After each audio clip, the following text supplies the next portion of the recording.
Border उस पार हमारे दो दुश्मन खड़े हैं, एक पाकिस्तान है और एक चाइना है। और बॉर्डर के अंदर देखेंगे ना देश में, तो देश के अंदर स्टूडेंट के लिए भी दो दुश्मन खड़े हैं, एक एसएससी है और एक रेलवे है। ये दोनों भारत के युवाओं को उसी तरह बेरोजगार बनाते हैं, वैसे ही बर्बाद करते हैं जैसे उधर से चाइना और पाकिस्तान। वो भी खतरनाक है, उनका भी इलाज जरूरी है और इनका भी इलाज जरूरी है। इस बार आवाज उठ गई है तो इसे दबने तो देंगे नहीं स्टूडेंट लोग। देखिए एसएससी और रेलवे लोग, आप लोग कान खोल के जरा सुन लीजिए।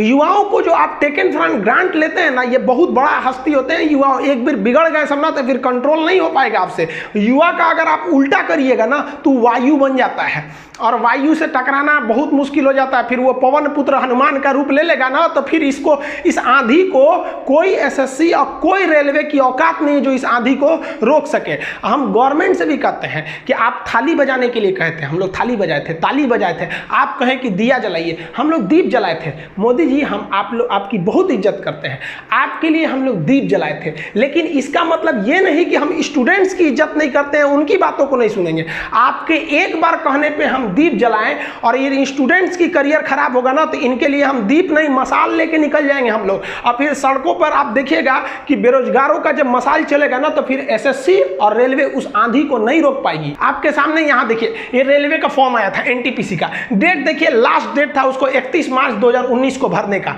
डेट खत्म हो गया, कोई मतलब नहीं है, 500-500 रुपए ले गए। लगभग 2,80,00,000 लड़कों ने एनटीपीसी ग्रुप डी वगैरह का टोटल फॉर्म मिला के भरा था रेलवे में। इतना लंबा फॉर्म भरा था। अगर आप इसमें से 500 का गुणा कर लेते हैं तो आपको यहाँ देख लीजिए अमाउंट मिल जाता है आपको 14 अरब का। इतना अमाउंट रेलवे ने इनडायरेक्टली लड़कों से रख लिया। अब 2 साल हो गए, अभी तक कोई आता पता नहीं है क्या होगा। अगर आप 10% के हिसाब से 2 साल का ब्याज जोड़ते हैं तो इनके पास 28 करोड़ का तो ब्याज आ गया, गरीब बच्चों से ले लिया। कई लड़के ऐसे हैं कि इतना लेट हो गया ये फॉर्म भरे कि कई लड़कों का फॉर्मवा भुला गया है, जहां वो भरे थे सब वो खोजता है सबकी। रेलवे का हम फॉर्म भरे थे 2019 में, 2 साल हो रहा है अब हमें पता नहीं कहाँ है वो फॉर्म। हाल ये हो गया है, कभी कभी तो ऐसा लगता है कि अगर कोई फॉर्म भरेगा ना तो उसका बच्चा आके उस फॉर्म की जगह पे एग्जाम दे देगा। ये हाल कर दिया है। कई स्टूडेंट्स ने इसी गलत नीतियों की वजह से आके पढ़ाई छोड़ दिया। एक लड़का कमेंट किया हमसे कि सर हम पढ़ाई छोड़ दिए, लेकिन आप जितने टीचर्स हैं, हम सारे टीचर्स को हाथ जोड़ के धन्यवाद देते हैं। दिल्ली, राजस्थान, गुजरात, मध्य प्रदेश, बिहार, यूपी, जहां के भी हैं, आप लोग पीछे नहीं हटिए।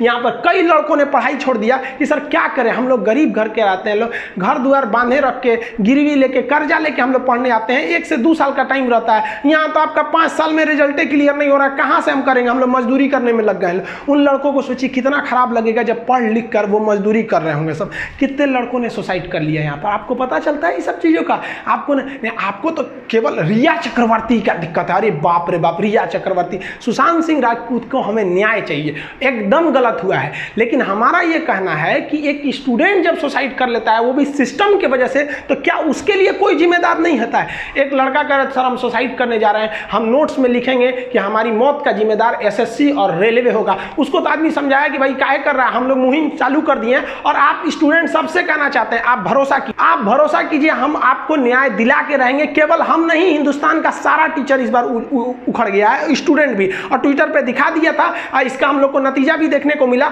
उसने कहा कि हम 1 महीने में आपका रिजल्ट देंगे। लेकिन ये लॉलीपॉप है, आप बहकावे में मत आइएगा। ये एसएससी उतना ही खतरनाक है जितना चाइना है। बोलता कुछ और है, करता कुछ और है। आपको अगर 1 रुपया का फायदा देगा तो 1 लाख का घाटा देगा। चुप नहीं होइएगा आप लोग। ये आप लोग का ये सब का बदला लेना है। आने वाली पीढ़ियों के लिए हमें एक अच्छा भविष्य देना है, उनको पता चल सके कि जॉब कब आएगा, कब एग्जाम होगा। आपको पता है कितनी लड़कियां जो होती हैं पढ़ाई छोड़ देते हैं। गार्जियन कहते हैं क्या करेंगे बबनी, तो हम पैसा दे के पढ़ाएंगे, कब जॉब होगा, कब नहीं होगा, हम क्या करें। फिर इन्हें शादियों ब्याह का खर्चा। कितनी लड़कियां बेचारी सब, उन लोग को उनका सपना रास्ते में रह जाता। आप ससुराल में बैठ के रोटी बेल रही हैं सब। उनके खराब भविष्य के लिए जिम्मेदार कौन है?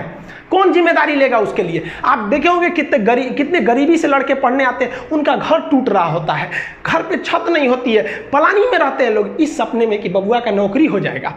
बबुआ का जब नौकरी हो जाएगा ना तो सब दुख दूर हो जाएगा, खानदान का नाम रोशन करेगा। अरे गला घोट रहे हैं सब ये एसएससी और रेलवे वाले, आपके खानदान का बच्चों का भविष्य बर्बाद कर देते हैं सब वहाँ पर। एक किसान का बेटा जब पढ़ता है ना तो उसका जो पैसा आता है ना, उसका बाप कैसे उगाता है, जितना दूर तक बैल चलता है ना, उस बैल के साथ साथ वहाँ किसान भी चलता है। आपको यहाँ बैल 2 ही दिख रहे होंगे, लेकिन 4 आदमी यहाँ मेहनत कर रहा है यहाँ पर। इसकी मेहनत की कमाई का नतीजा तुम फॉर्म भरा के रख लेते हो, एग्जाम नहीं ले सकते हो। कितने ऐसे लड़के हैं जो हमको बोलते हैं कि सर मम्मी का बीमारी है, कुछ ऑपरेशन कराना है, मम्मी अपना पैसा हमको भेज देती है कि जाओ बाबू पढ़ लो, नौकरियाँ हो जाएगा ना तो हम ऑपरेशन करा लेंगे। सोचिए इसके लिए जिम्मेदार को माफ नहीं करेगा रेलवे एसएससी। अगर भगवान भी देखता होगा ना तो नरक में स्पेशल कोटा दे के तुम लोग को थूरेगा, जो इस अत्याचार कर रहे हो हिंदुस्तान के लोगों के साथ। अरे इतने जालिम तो साले अंग्रेज भी नहीं थे सब, जितना ये रेलवे एसएससी वाले हो गए सब।